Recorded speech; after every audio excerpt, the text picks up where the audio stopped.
Hi guys, நான் உங்க பாட்டி மேக்னிக் டிரைவர். டியூட்டிக்கு போலாமா? வாங்க பறக்கலாம். நான் எப்போ டியூட்டிக்கு போனாலும் வீட்ல இருந்து வாட்டர் பாட்டில் எடுத்துட்டு போய்டுவேன். நீங்களும் அந்த மாதிரி எடுத்துட்டு போங்க, ரொம்ப நல்லது. நம்ம லோக்கல் டியூட்டி தான் போறோம். அதுக்கு முன்னாடி நம்ம சாப்பிட போறோம். நம்ம கிளையண்ட் வர கொஞ்சம் லேட் ஆகும் சொன்னதனால தரமா 2 பூரி வாங்கி சாப்பிட்டேன். பூரிக்கு அந்த குழம்புக்கு ரொம்ப சூப்பரா இருந்துச்சுங்க. சாப்பிட்டு முடிச்சிட்டு கிளம்பியாச்சு. நம்ம கிளையண்ட் டியூட்டி தான் போறோம். இந்த மாதிரி கண்டென்ட் உங்களுக்கு பிடிச்சிருந்தா மறக்காம பேஜை ஃபாலோ பண்ணிக்கங்க.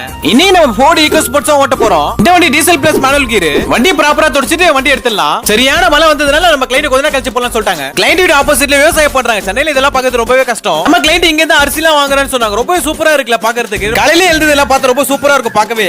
நெல்லு வர போட்டுருக்காங்க, சூப்பரா இருக்கு. ஒரு வழியா கிளையண்ட் கூட்டிட்டு கிளம்பியாச்சு. இப்போ நம்ம கோயம்பேடு மார்க்கெட் தான் போறோம். சரியான டிராபிக்ங்க, மழை வந்தாலே வேற லெவல். கோயம்பேடு பூ மார்க்கெட் தான் வந்திருக்கோம். பயங்கரமா இருக்குங்க பாக்குறதுக்கு. இப்போ நம்ம பூ மார்க்கெட்ல இருந்து கிளம்பி காய்கறி மார்க்கெட் போறோம். மழை டைம்ல மார்க்கெட் வரது ரொம்பவே கஷ்டம் தாங்க. மார்க்கெட்ல வேலை செய்யறவங்களுக்கு ரொம்ப கிரேட் சல்யூட்டுங்க. இந்த மாதிரி ஃபோர்ட் வண்டியில மட்டும் ரைட்ல வைப்பர் வரும், லெஃப்ட்ல இண்டிகேட்டர் வரும். மார்க்கெட்ல வாங்க வேண்டியதெல்லாம் வாங்கிட்டு கிளம்பியாச்சு. நமக்கு டி நகர்லாம் போணும் பிளான் பண்ணி வச்சிருந்தாங்க. சோ மழைனால கேன்சல் பண்ணிட்டாங்க. சோ அதனால கிளையண்ட் கூட்டிட்டு வீட்டுக்கு வந்தாச்சு. மழையில மட்டும் கொஞ்சம் சேஃப் அண்ட் செக்யூரா ட்ரை பண்ணுங்க. கிளையண்ட் வாங்கின திங்ஸ் எல்லாத்தையும் மேல வச்சுட்டு காரை சேஃபா பார்க் பண்ணிட்டு பேமெண்ட் ஆயிட்டு வீட்டுக்கு கிளம்பிட்டேன். நெக்ஸ்ட் வீடியோல பார்க்கலாம். பாய்.